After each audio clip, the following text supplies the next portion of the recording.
The street looked ordinary from a distance. Cracked sidewalk, faded lines, evening light sinking low. But for Naomi Carter, it felt like the ground had shifted under her feet. She stopped walking. Right in front of her, stretched across the narrow road, stood a row of motorcycles, huge, gleaming, deliberate. Men in leather jackets leaned against them like they owned the air itself. Boots planted wide, arms folded, faces unreadable except for the quiet confidence of people who were never told no. Naomi was 9 years old, too small for the backpack pulling at her shoulders, too young to understand why her chest felt tight before anything had even happened. She knew those bikes.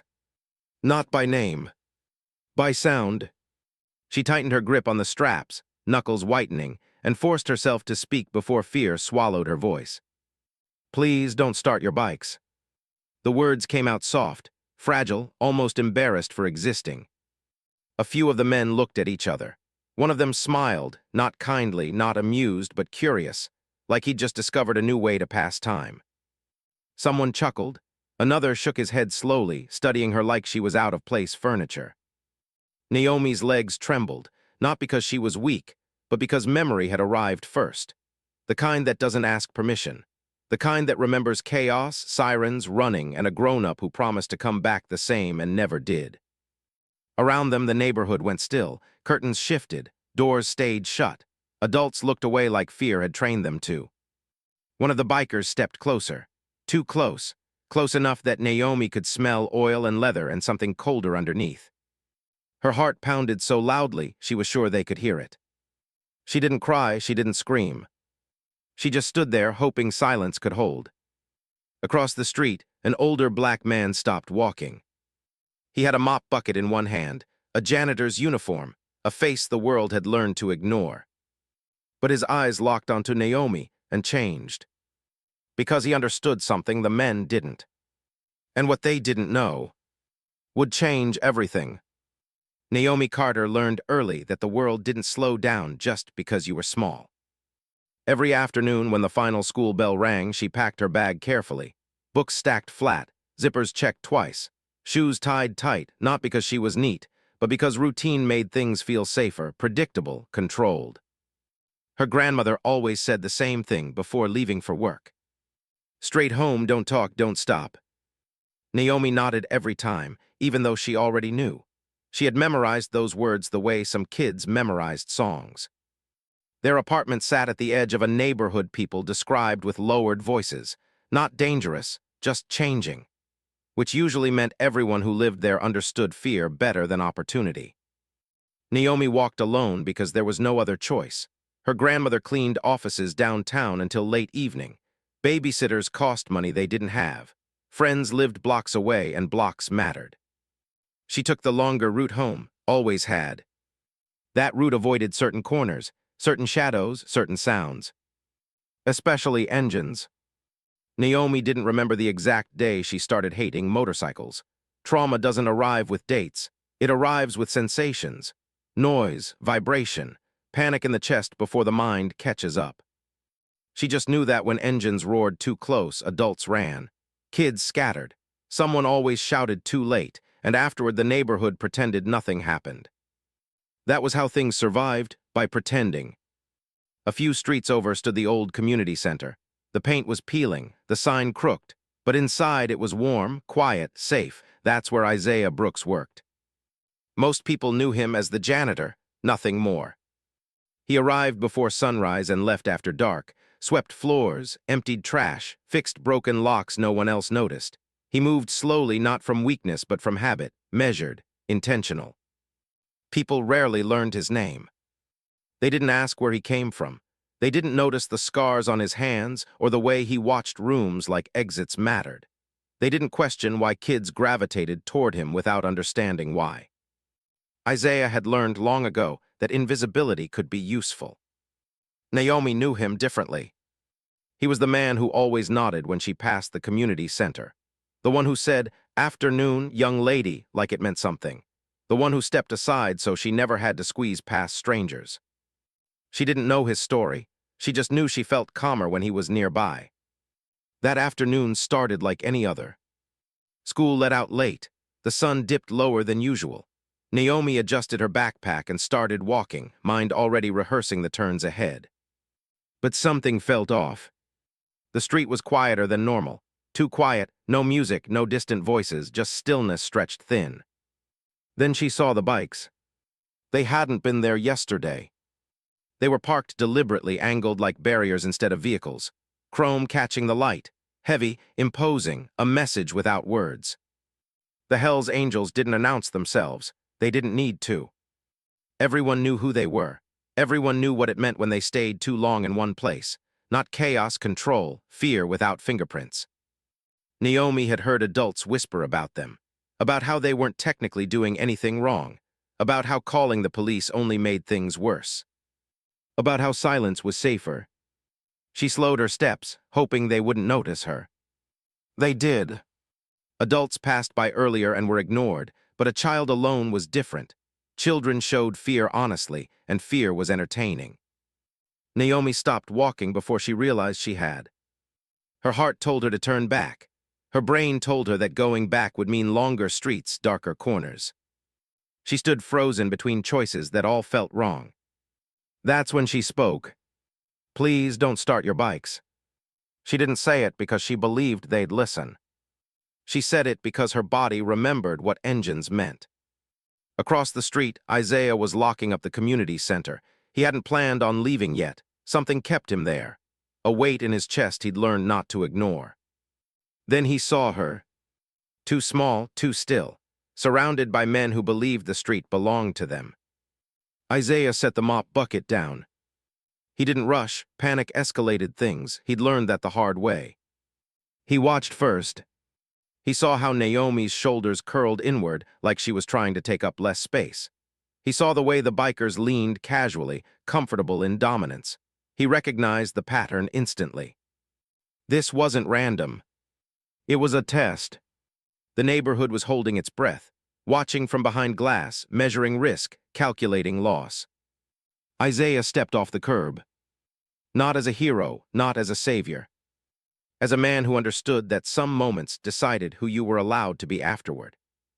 Naomi didn't see him yet. She was still staring at the bikes, praying silence would protect her. Neither of them knew how close the street was to remembering something it had buried. And neither of them knew how much was about to change. Naomi stood still long enough that the moment began to feel unreal, like a picture that forgot to move. The men didn't rush her. They didn't need to. They knew fear worked better when it had time to settle in. One of the bikers tilted his head, studying her the way people studied something fragile they didn't intend to protect. Another leaned back against his motorcycle, boots crossed, fingers drumming casually against the metal. They weren't angry. That was the worst part. Anger had limits. This didn't. "You lost, little girl?" one of them asked, his voice light, almost friendly. Naomi shook her head once. Very small, very careful, she didn't trust her voice anymore. It had already betrayed her by shaking. The street felt narrower than it had seconds ago. The buildings pressed closer. The sky dimmed. Even the air seemed heavier, like it was waiting to see what would happen next. Behind her, Naomi heard footsteps slow. Isaiah Brooks stopped at the edge of the sidewalk. From where he stood, he could see everything clearly now. The way the bikes were angled to block passage. The way the men had positioned themselves, not surrounding her yet, but close enough that escape would feel foolish. He recognized the pattern instantly. He had seen it in different forms, in different uniforms, in different decades. Power announcing itself without saying a word. Isaiah's jaw tightened just slightly. One biker took a step closer to Naomi, not threatening, not yet, just enough to make her instinctively step back. Her heel caught on a crack in the pavement and she stumbled. She didn't fall, but the sound of her shoes scraping against concrete made the men laugh. Isaiah stepped forward. Not fast, not loud, just one measured step off the curb. "Hey," he said, his voice calm, steady, unhurried. "She's just trying to get home." The men turned as one, surprised less by his words than by his existence. An older black man in a janitor's uniform was not part of the script they had written. One biker smirked. "This ain't your business, old man." Isaiah nodded slowly, as if considering that. "It became my business when you blocked the street." Another biker laughed. "Street's public." "It is," Isaiah agreed. "So is she." That earned a sharper reaction. The leader, taller, broader, patches stitched heavy across his chest, straightened up. His smile faded, replaced by something harder. "You telling us what to do?" he asked. Isaiah met his eyes. He didn't flinch, he didn't challenge, he simply held the look. "I'm telling you there's a child here." Naomi glanced back at Isaiah for the first time. She didn't know why he was helping her. She didn't know if he could. But something about his stillness steadied her, just enough to keep her legs from giving out. The leader chuckled softly. "Kids walk these streets every day." Isaiah nodded. "Not like this." The biker closest to Naomi reached down and rested his hand on his ignition key. Casually, intentionally, Naomi's breath caught in her throat. Her hands curled into fists. She could already hear the engine in her head, the roar, the chaos. Her heart slammed against her ribs like it was trying to escape first.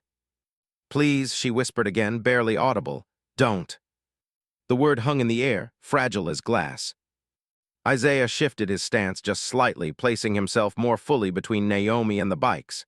He didn't touch her. He didn't announce the move, but it was unmistakable. The leader's eyes narrowed. "You got some nerve." Isaiah's voice stayed level. "I've got responsibility." "For what?" another biker scoffed. "You her father." Isaiah didn't answer right away. He glanced down at Naomi, saw the fear she was trying so hard to hide, saw the way she was standing straighter now, copying his posture without realizing it. "I'm the adult who showed up," he said finally. That landed heavier than he intended. The laughter stopped. The leader stepped closer, invading Isaiah's space now. "You think you're some kind of hero?" Isaiah didn't respond. He had learned long ago that men like this fed on reaction. Silence unsettled them more than shouting ever could. "You should walk away," the leader continued, "before you get hurt." Isaiah's eyes flicked briefly to the bikes, then back to the man's face. "I've been hurt before," he said. "I healed." The leader studied him more carefully now, noticing the posture, the calm, the absence of fear. Something about Isaiah didn't fit the image he wanted to believe. Naomi felt time stretch. Every second felt like a minute. She could feel the street watching, waiting to see who would break first. One biker muttered, "Just start M." Isaiah heard it. So did Naomi. Her knees buckled slightly, and before she could stop herself, she reached out and grabbed the edge of Isaiah's jacket. The fabric wrinkled under her fingers. Isaiah didn't look down, but he felt it. That small hand changed everything. He took a breath, slow, controlled. Then he reached into his pocket. The bikers tensed. Isaiah pulled out his phone. Not dramatically, not threateningly, he simply unlocked it. The leader laughed, sharp and dismissive. "You calling the cops?" Isaiah looked at the screen. No. That answer unsettled them more than if he had said yes. He scrolled once, selected a contact, raised the phone to his ear. The street seemed to lean in. Naomi's grip tightened. The leader's smile faded completely now. "You got 10 seconds, he said. "Then this gets ugly." Isaiah listened as the call connected. His voice, when he spoke, was low and precise. "This is Isaiah Brooks, corner of Maple and 8th. I need you to come see something." There was a pause. Isaiah's expression didn't change, but something in his eyes sharpened. "Yes," he said, "that one." He ended the call and slipped the phone back into his pocket. The bikers stared at him, trying to decide whether to laugh or react. "Who you call?" one demanded. Isaiah didn't answer. He simply stood there, between the child and the machines, like time itself had decided to stop moving around him. And for the first time since Naomi had turned onto that street, the engine stayed silent. The silence after Isaiah ended the call felt heavier than any threat. It wasn't the peaceful kind of silence. It was the kind that made people shift their weight, glance at each other, rethink confidence. The bikers had lived their lives loud, engines roaring, voices raised, presence announced before words. Silence wasn't their territory. The leader tilted his head, eyes narrowed. "You think making a call scares us?" Isaiah didn't respond. He stood exactly where he was, shoulders relaxed, feet planted, body positioned so Naomi remained completely shielded. Not dramatically. Not protectively in a way meant to be seen. Just enough that if something happened, it would happen to him first. Naomi felt her heartbeat slow just a little. Not because she felt safe, she didn't, but because someone else had decided to carry the fear with her. One biker laughed, trying to break the tension. "Man, you're really doing all this for some kid." Isaiah finally spoke. "That's usually how it starts." The words landed quietly, but they stayed. The leader stepped back half a pace, reassessing. He looked down the street, then back at Isaiah. The confidence he'd carried earlier was still there, but now it had cracks. Men like him were good at reading weakness. Isaiah offered none. Naomi noticed something too. The men weren't as close anymore, not backing away, but no longer leaning in. The space between them and Isaiah had widened by inches, but inches mattered. "You don't belong here," the leader said. Isaiah nodded. "Neither does fear." That irritated them. One biker kicked his stand up slightly, letting his motorcycle shift with a sharp metallic scrape. Naomi flinched. Her grip on Isaiah's jacket tightened again, instinctive. Isaiah didn't move. He didn't scold her for holding on. He didn't reassure her with words. He simply adjusted his stance, grounding himself more firmly, as if her fear had transferred weight to him. The leader noticed. "You teaching her to be scared?" he sneered. Isaiah shook his head. "No, I'm teaching her she doesn't have to disappear." That hit harder than any insult. The street felt alive now, not loud, but awake. Curtains parted wider. Someone down the block stepped onto a porch, then froze, unsure whether to retreat or stay. Fear was still there, but curiosity was beginning to compete with it. The bikers felt that shift too. "You got some kind of death wish?" one of them muttered. Isaiah finally looked directly at him. "No," he said, "I've got a long memory." That was the moment the leader realized something was wrong. Isaiah didn't sound brave. He didn't sound reckless. He sounded experienced. The leader took another look at him, really looked this time. At the posture, the way his eyes tracked movement without turning his head, the way his hands rested open at his sides, not clenched, not defensive. "You were a cop?" the leader asked suddenly. Isaiah didn't answer. That silence was answer enough. Naomi didn't understand what that meant exactly, but she felt the reaction ripple through the group. Shoulders stiffened. Jokes died halfway out of mouths. The rules changed when history entered the room. "Retired," another biker guessed, trying to sound dismissive. Isaiah finally spoke, something like that. The leader exhaled slowly through his nose. "You should know better then. This neighborhood ain't protected." Isaiah glanced around, at the cracked pavement, the boarded windows, the people watching from behind glass. "That's why I'm standing here." The leader scoffed, "For her." Isaiah looked down at Naomi for the first time since the tension peaked. Met her eyes. She was still scared, but she was standing straight now. Her chin lifted just a fraction. "For all of them," Isaiah said. The leader laughed, but it sounded forced. "You think one phone call changes anything?" Isaiah didn't smile. "I think time does." The sound of distant tires rolling over asphalt drifted down the street. Not sirens, just movement, normal traffic, but the bikers noticed. Naomi noticed Isaiah's breathing, slow, controlled, like he was counting something internally. Waiting. The leader glanced back at his men. "Nobody start anything," he snapped, low enough to pretend it wasn't fear. No one touched their ignitions. That alone felt impossible. The leader turned back to Isaiah. "You got nerve," he said again, but this time it lacked heat. Isaiah nodded. "So do you. Difference is what we use it for." Another set of footsteps echoed now. Closer, multiple, not hurried but deliberate. The bikers shifted. One stepped back toward his bike, then stopped himself. Another crossed his arms, trying to look relaxed, failing. Naomi's mind raced. She didn't know who Isaiah had called. She didn't know what would happen next. But she knew this moment was different from all the others she remembered. This time, no one was running. This time, someone had stayed. The leader clenched his jaw. "You're making this bigger than it needs to be." Isaiah's voice softened. "No, I'm making it end." The footsteps grew clearer. Voices murmured at the far end of the block, the kind of voices that didn't shout to be heard. The leader took one final look at Naomi, not with cruelty now, but calculation, as if realizing she was no longer invisible, as if realizing she would remember this. "Move," he muttered to his men. Not an order shouted, a decision conceded.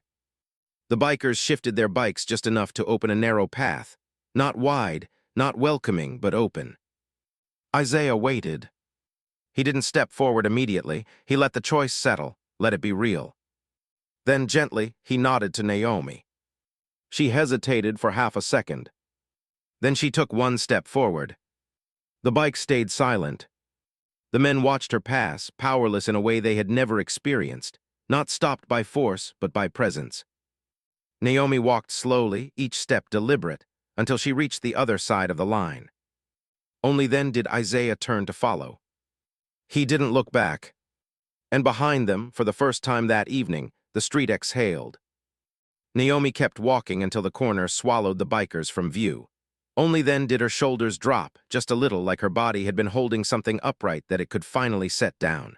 She didn't run. She didn't look back. She walked the way Isaiah walked, steady and deliberate, copying him without realizing it. Isaiah stayed half a step behind her, not leading, not pushing, guarding the space where fear liked to rush back in. The neighborhood resumed its breath slowly.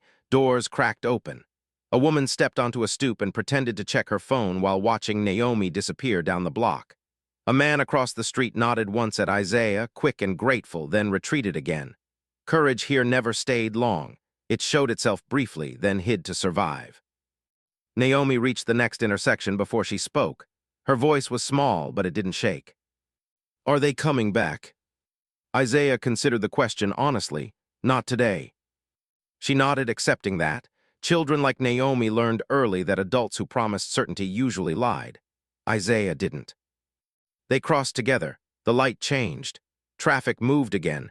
Normal life resumed with unsettling ease, like nothing important had almost happened. Naomi's mind replayed the moment on the street. The bikes, the silence, the way the men had moved when Isaiah spoke. She had never seen adults step back before, not from someone like her, not without shouting. "Why did they listen to you?" she asked. Isaiah didn't answer right away. He waited until they were halfway down the block, until the question felt safe enough to exist without attracting attention. "Sometimes," he said, "people listen when they realize someone remembers who they are." She frowned. They didn't look scared. Isaiah smiled slightly. Fear doesn't always look like fear. They reached Naomi's building. The front door was chipped and heavy. Isaiah waited while she unlocked it, the way he always waited, back turned slightly to the street. Habit, awareness. Naomi paused with her hand on the handle. "Thank you," she said quietly.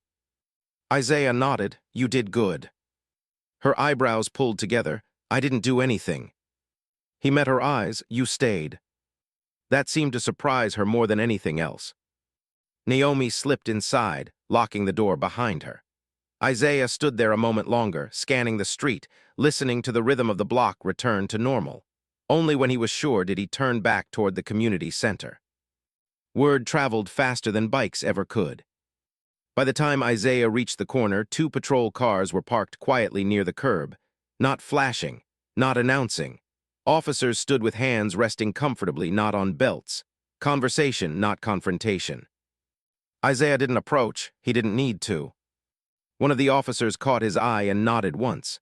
Respectful, subtle, the kind of nod that came from shared history, not shared uniforms. Isaiah nodded back and kept walking. The bikers were still there, but their posture had changed. The line wasn't tight anymore. Their confidence leaked out through the gaps they pretended weren't there. They spoke in low voices now, calculated, defensive. The leader watched Isaiah pass, jaw tight, pride bruised in a way that didn't show on the surface. He had lost something important and couldn't name it yet. Isaiah returned to the community center and resumed cleaning. Mop bucket, slow movements. The same invisible man the neighborhood thought it knew. But things had shifted. Kids passing by lingered longer at the windows. Parents nodded more openly. A few whispered his name, finally learning it, as if names had wait once spoken aloud.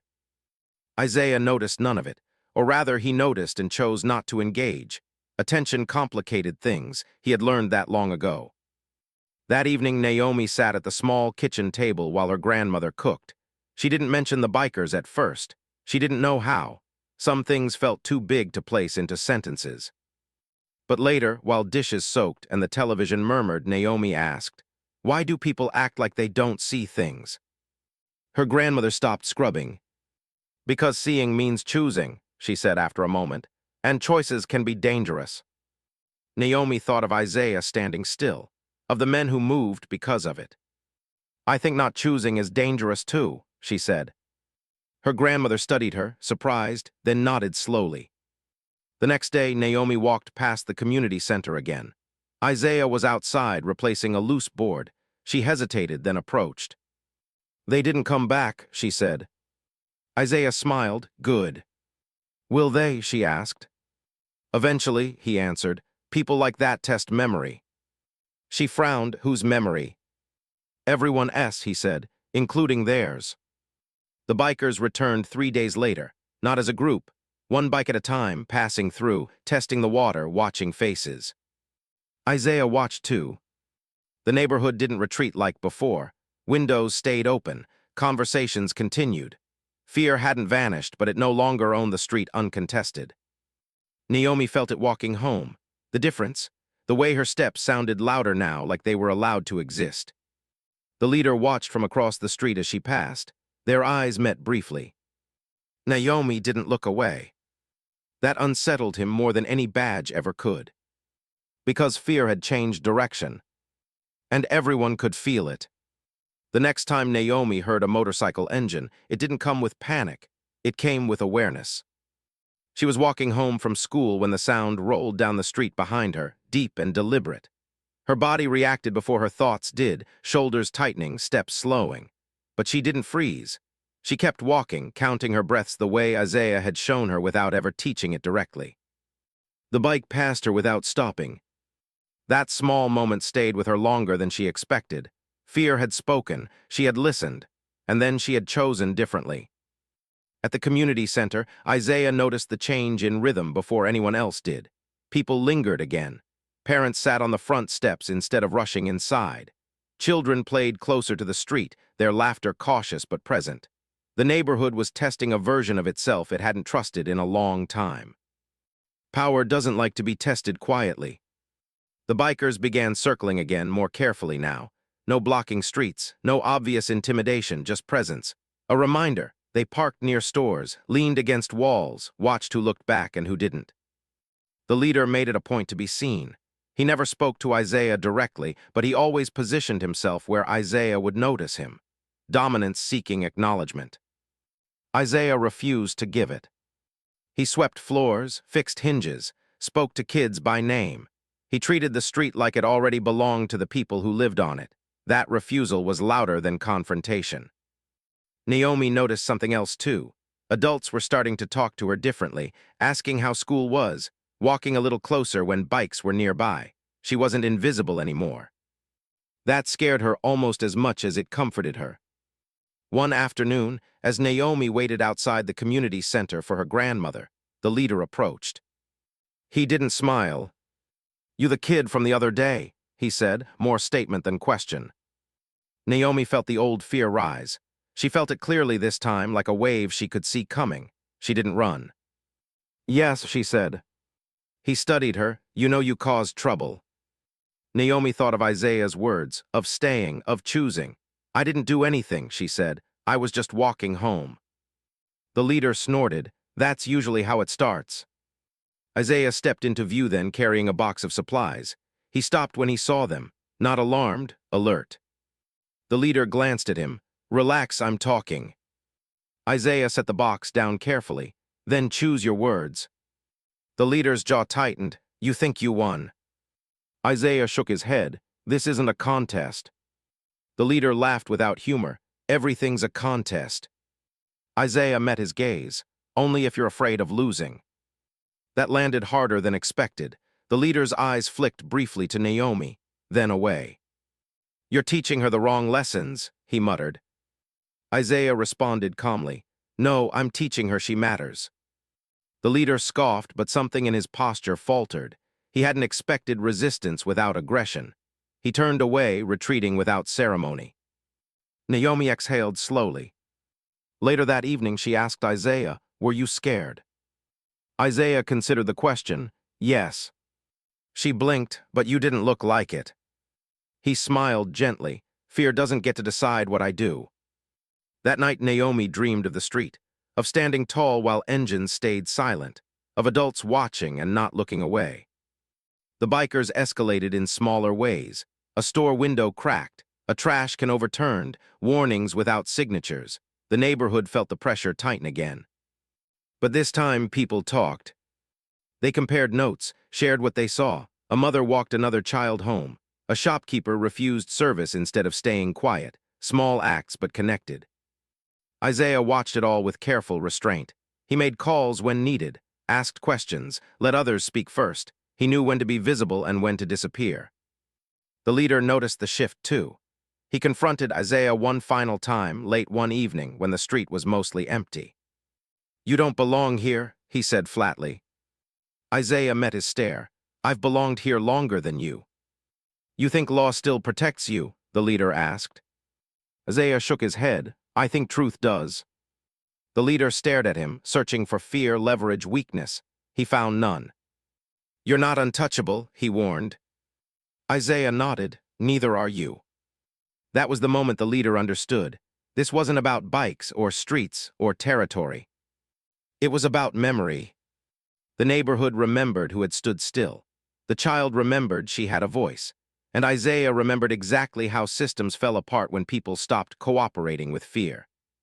The bikers didn't leave that night, but they no longer ruled it. And Naomi walked home beneath a sky that felt just a little wider, carrying something new inside her chest. Not safety, but courage that knew where to stand. The night it finally broke did not arrive with sirens or shouting. It arrived quietly, the way truth usually does. Naomi was halfway home when she sensed it again, that tightening in the air, the kind that made the street feel alert instead of asleep. Lights were on in houses where they were usually dim. People lingered on porches longer than normal. Conversations paused when engines passed, then resumed instead of dissolving. At the corner, the bikes were back. Not all of them, just enough. They were parked in a familiar formation, angled slightly outward, claiming space without blocking it. A message, not a barrier.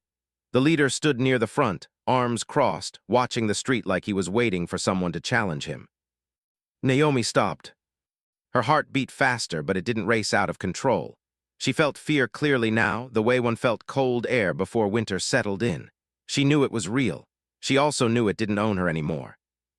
Isaiah was across the street, locking the community center for the night. He saw her freeze. He saw the bikes.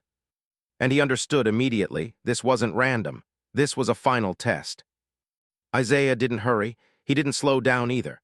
He crossed the street with the same steady rhythm that had unsettled grown men weeks earlier. Naomi saw him coming and felt something settle inside her chest. The leader noticed him too. "Well, look who it is," he said, loud enough for the street to hear. "Guess you like walking into trouble."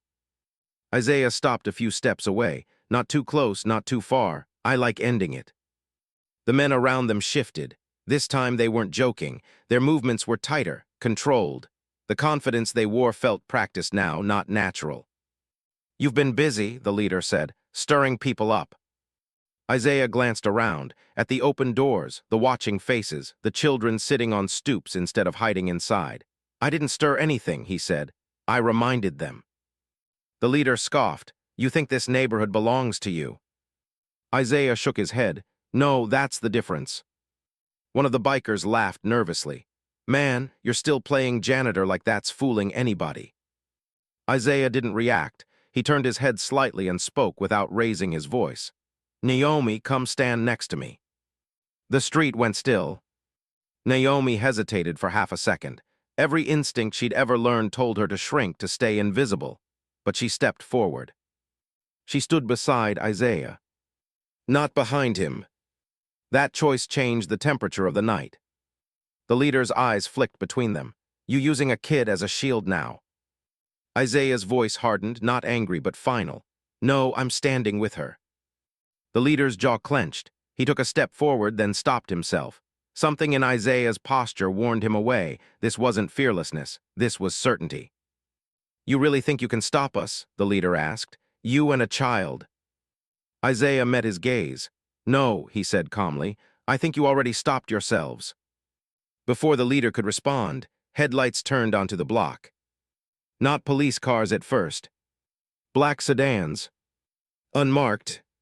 They parked quietly, one behind the other, like they had rehearsed it. Doors opened. Men and women stepped out, not aggressive, not rushed, but unmistakably authoritative. The bikers stiffened. Naomi felt Isaiah's presence steady beside her. He didn't look surprised. He looked exactly on time.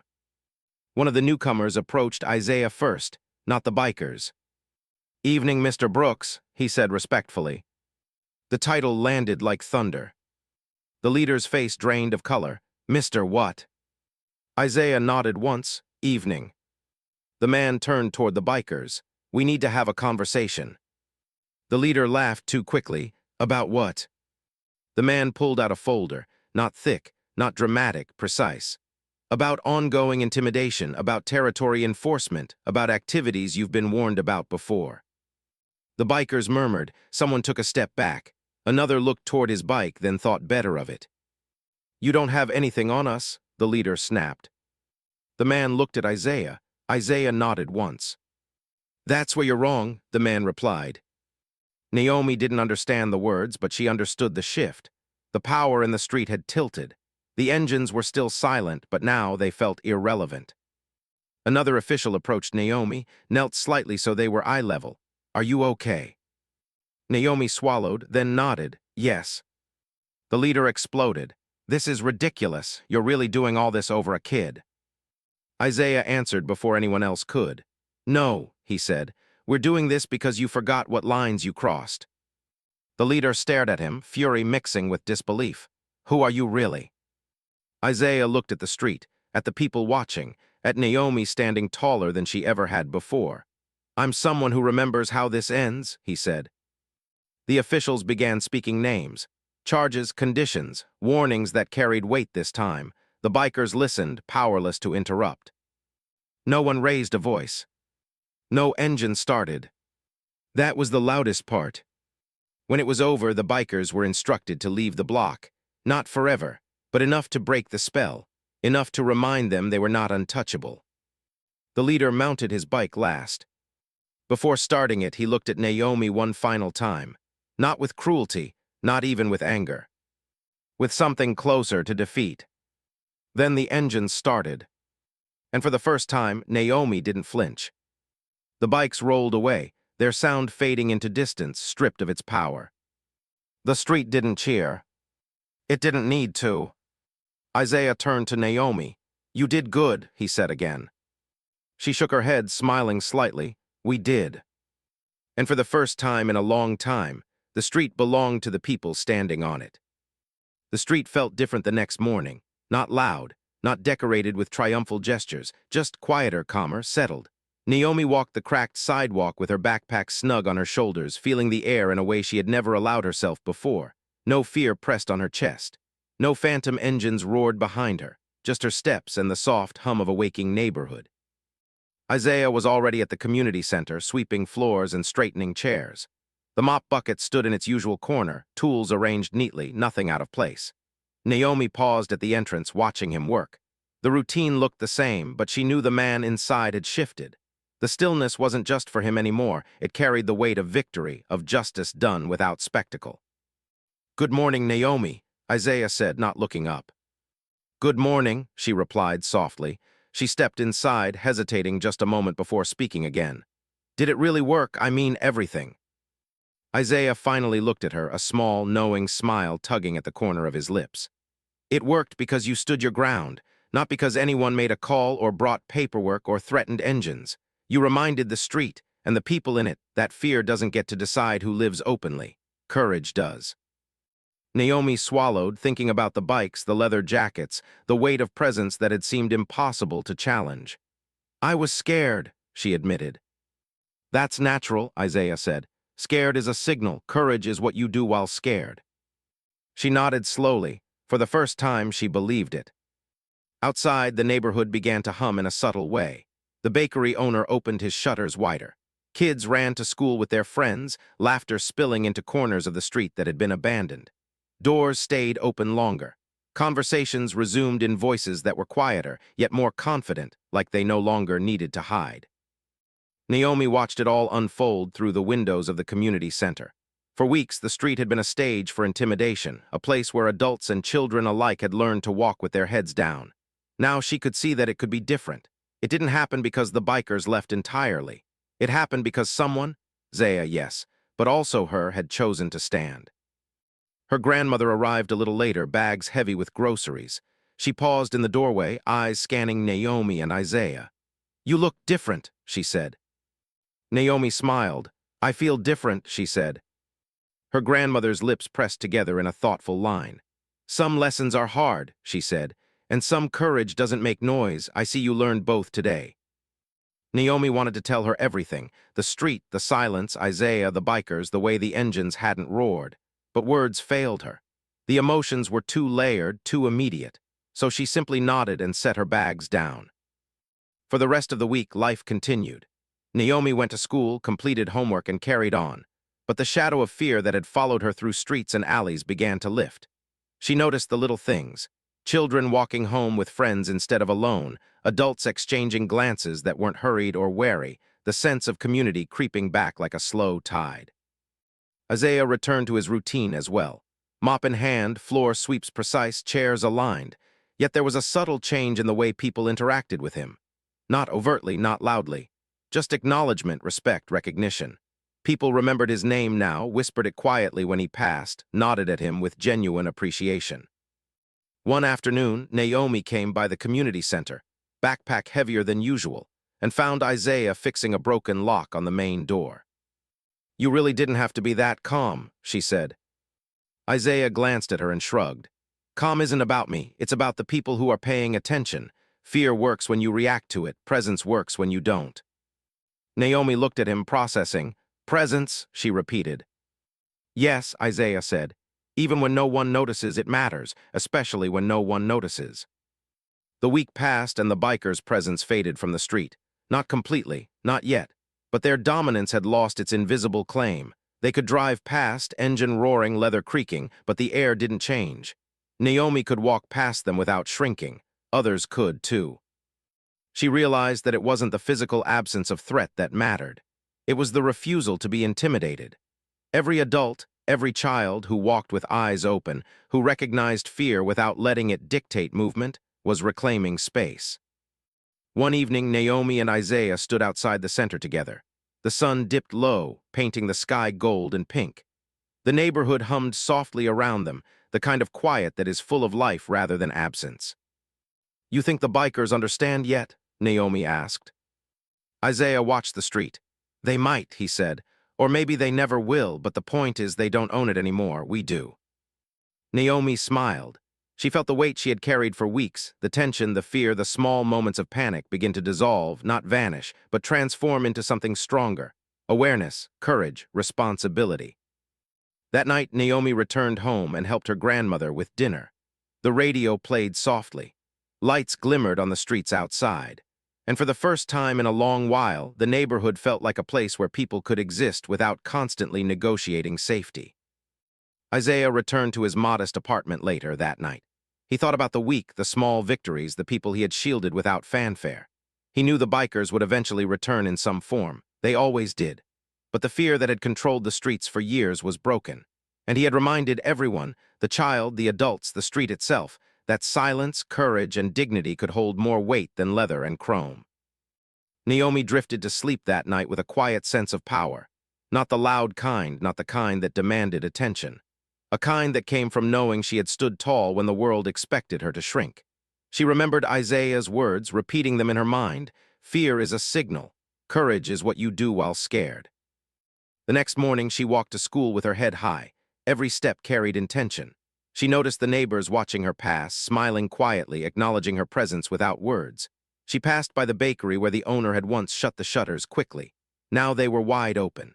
She heard laughter from the children down the block. For the first time, she felt like she belonged here, not just in the neighborhood, but in the rhythm of a community that had been learning to reclaim itself. At the community center, Isaiah swept floors as usual.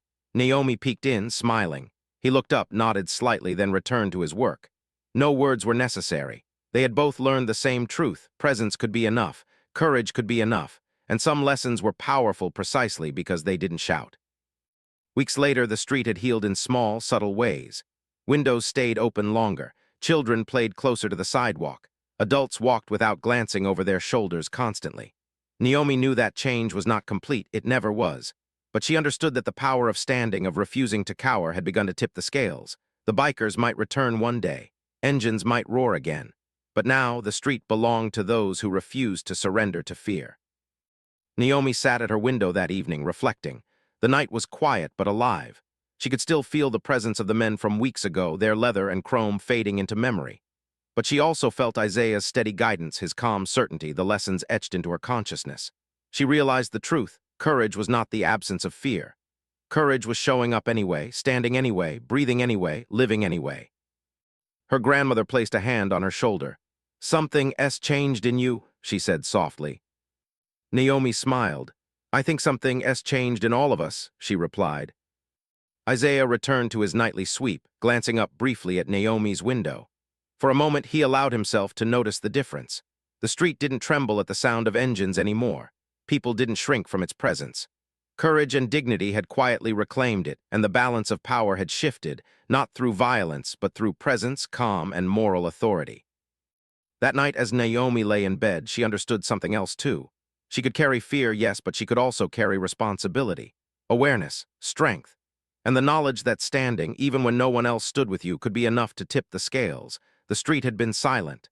The engines had been quiet, but the victory was louder than any roar, lasting far longer than any intimidation.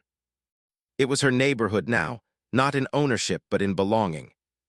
And that belonged to everyone brave enough to stand. Some lessons don't arrive in shouts or fireworks.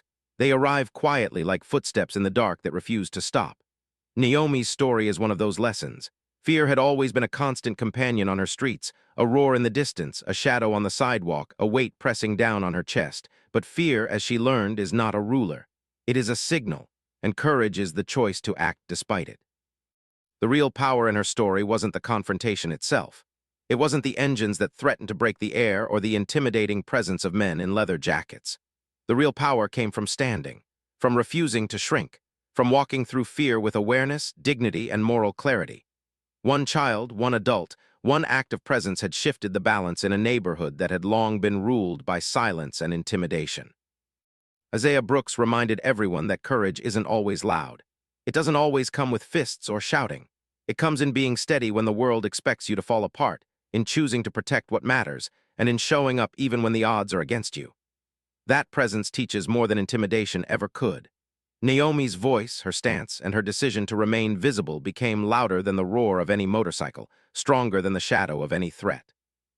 And the neighborhood learned something profound. Power is not measured by the size of one's weapons, nor the loudness of one's threats. True power is measured by the choices we make under pressure, by the courage we pass down, and by the dignity with which we stand for ourselves and for others. It's the strength to act ethically when inaction would be easier, to speak truth when silence is safer, and to protect without expecting recognition.